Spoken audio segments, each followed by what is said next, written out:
कुछ लोग चर्चा ये कर रहे हैं कि नीतीश कुमार सीएम पद नहीं भी छोड़ सकते हैं। अगर अपनी मर्जी से सीएम पद छोड़कर राज्यसभा चले जाते हैं तो ठीक है, नहीं तो बिहार में दो तरीके से बीजेपी अपनी सरकार बना सकती है। उनको तो सीएम पद छोड़ना ही होगा, पहले विधायकों को तोड़ करके, दूसरा सिस्टम राज्यसभा चुनाव के पैटर्न पर। नमस्कार, आदाब, सत श्री अकाल। मैं हूं मनोज नारायण सिंह और आप देख रहे हैं मंथन टुडे।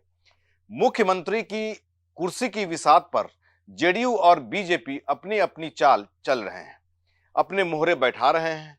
इस बीच नीतीश ने जेडीयू के राष्ट्रीय अध्यक्ष पद पर अपना नामांकन कर दिया तो बीजेपी का कान खड़ा हो गया, क्योंकि इकलौते उम्मीदवार चुना जाना तय हो गया है। बिहार के अगले सीएम को लेकर चर्चा गर्म है, लेकिन यह अभी तय नहीं हो पा रहा है कि सीएम किस पार्टी का और सरकार किस पार्टी का होगा। लेकिन माइनस जेडीयू और माइनस नीतीश सरकार बनाने की जुगाड़ में बीजेपी भिड़ गई है। और इसका जो आंकड़ा है, आपको आंकड़ा मैं बता दे रहा हूं। बीजेपी का 89 है, 89, एलजेपी का 19 है, हम का 5 है और आरएलएम का उपेंद्र कुशवाहा की पार्टी का 4 है। ये सब मिलाकर के हो गया 117। इसके बाद में एक आईपी गुप्ता है। अगर कुछ लाभ अगर अच्छा मिल जाए, बड़ा लाभ मिल जाए, तो आईपी गुप्ता के बारे में भी चर्चा है कि आईपी गुप्ता भी आ सकते हैं इस गठबंधन में।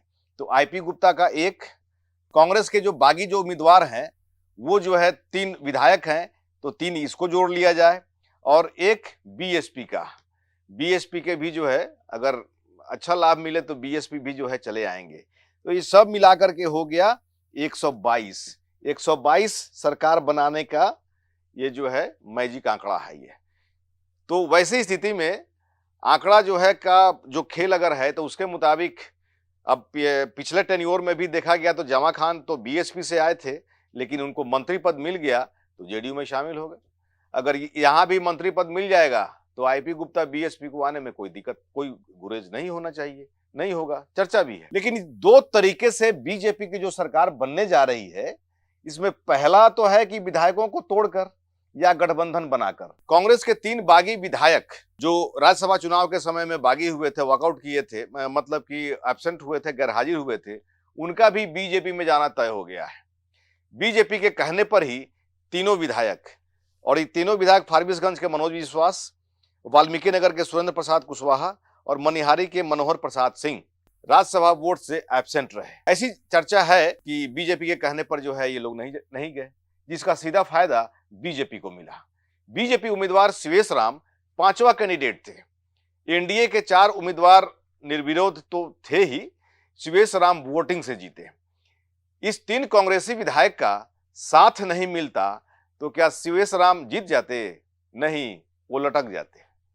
कांग्रेस के तीनों विधायक पार्टी लाइन से खिलाफ जाकर इतना बड़ा कदम उठाया तो जाहिर सी बात है कि आगे का रास्ता भी बदल सकता है। इसके अलावा मायावती की जो पार्टी के इकलौते विधायक हैं सतीश कुमार, इनका भी समर्थन अब बीजेपी को मिलेगा, ऐसा माना जा रहा है। महागठबंधन के हिस्सा में आईआईपी के विधायक आईपी गुप्ता बड़ा लाभ मिलने पर छलांग लगाने में कोई गुरेज नहीं करेंगे, इसकी भी चर्चा है। जरूरत पड़ने पर बीजेपी, बीएसपी और आईआईपी का एक गठबंधन बना सकती है बीजेपी। दूसरी संभावना है माइनस जेडीयू।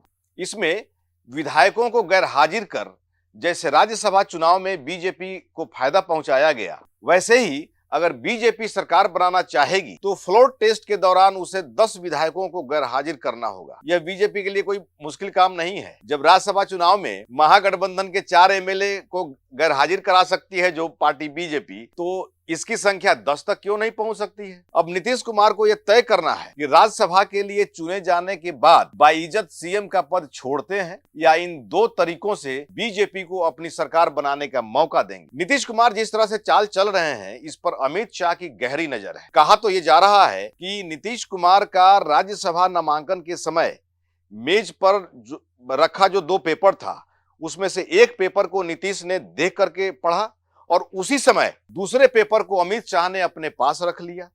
इस पेपर को लेकर वो दिल्ली चले गए।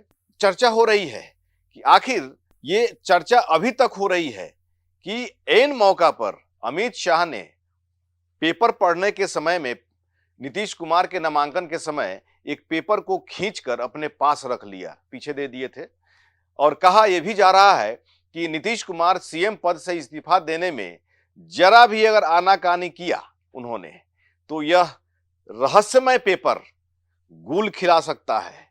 उस पेपर में क्या था नहीं था आने वाला समय बताएगा, लेकिन कुल मिलाकर के जो कुछ लोग चर्चा कर रहे हैं कि नीतीश कुमार हो सकता है कि सीएम पद नहीं भी छोड़ें।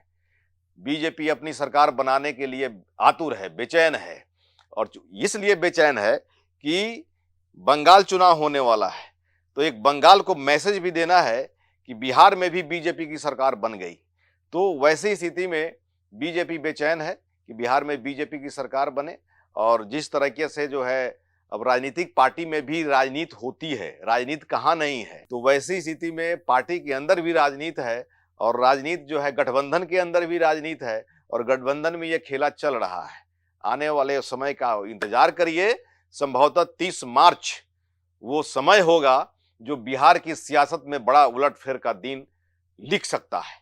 इंतजार करिए। ऐसा ही खबर देखने के लिए देखते रहिए मंथन टुडे। हमारे चैनल को लाइक करिए, सब्सक्राइब करिए और अधिक से अधिक लोगों तक शेयर करिए। बहुत बहुत शुक्रिया।